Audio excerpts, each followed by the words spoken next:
A reading from Matthew. When the Son of Man comes in his glory, and all the angels with him, then he will sit on the throne of his glory.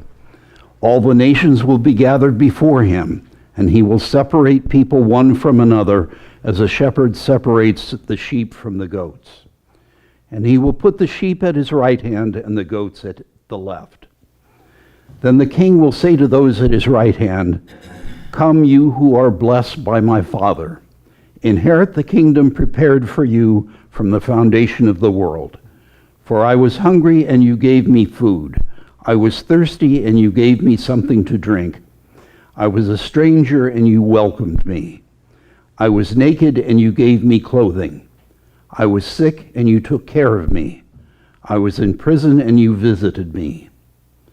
Then the righteous will answer him, "Lord, when was it that we saw you hungry and gave you food, or thirsty and gave you something to drink? And when was it that we saw you a stranger and welcomed you, or naked and gave you clothing? And when was it that we saw you sick or in prison and visited you?" And the king will answer them, "Truly I tell you, just as you did it to one of the least of these brothers and sisters of mine, you did it to me." In our 3 midweek Advent services this year, we are being encouraged to pause, prepare, and ponder. The word for today is prepare. So what are we preparing for?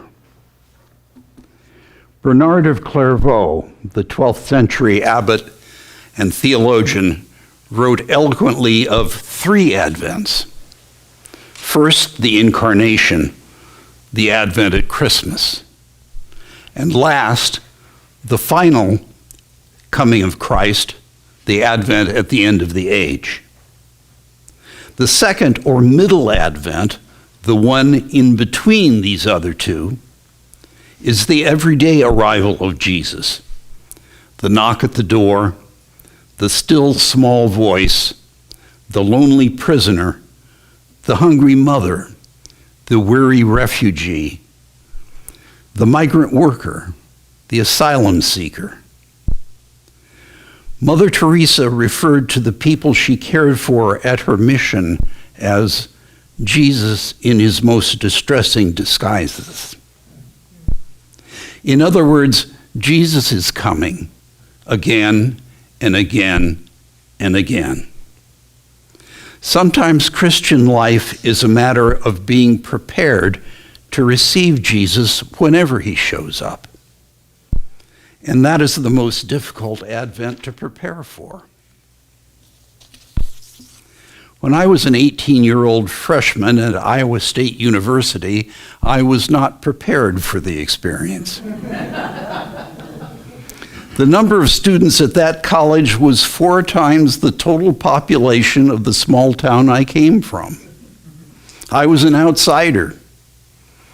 I must have had a deer in the headlights look my first week in the dorm, because one evening an upperclassman came up to me and asked, "Would you like to go get a burger?"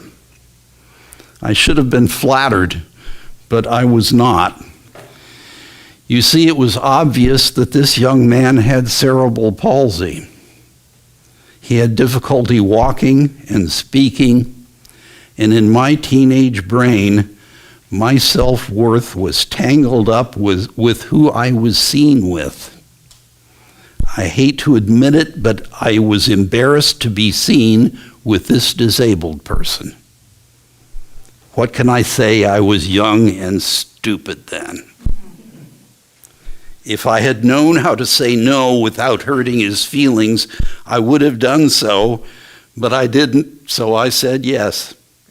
I rationalized my yes in my own mind by telling myself I was doing this poor fellow a favor. We made our way over to the dorm next door that had a snack bar called the Tea Room, a name that was a relic of bygone days when they really did serve tea. In my day, they sold burgers, fries, and soft drinks. My new friend and I got our food and sat down at a table. He began to tell me about his experiences at Iowa State, how to navigate around campus, and about life in the dorm. As he talked, I started to feel more comfortable about my new campus home. The light bulb went on in my head, and I knew that I was not doing him a favor by eating with him. He was doing me a favor by eating with me. Maybe in the same way that Jesus ate with outsiders in his day. As I think back over these 53 years, I wonder if I had encountered Jesus in one of his distressing disguises. To use the word of the day, I was not prepared for that Advent. In this Advent season, let us prepare for the coming of the Christ child, and also the coming of Christ at the end of the age, but also the coming of Christ in the knock at the door, the still small voice, the lonely prisoner, the hungry mother, the weary refugee, the migrant worker, the asylum seeker, and yes, the young man with cerebral palsy. The word of life.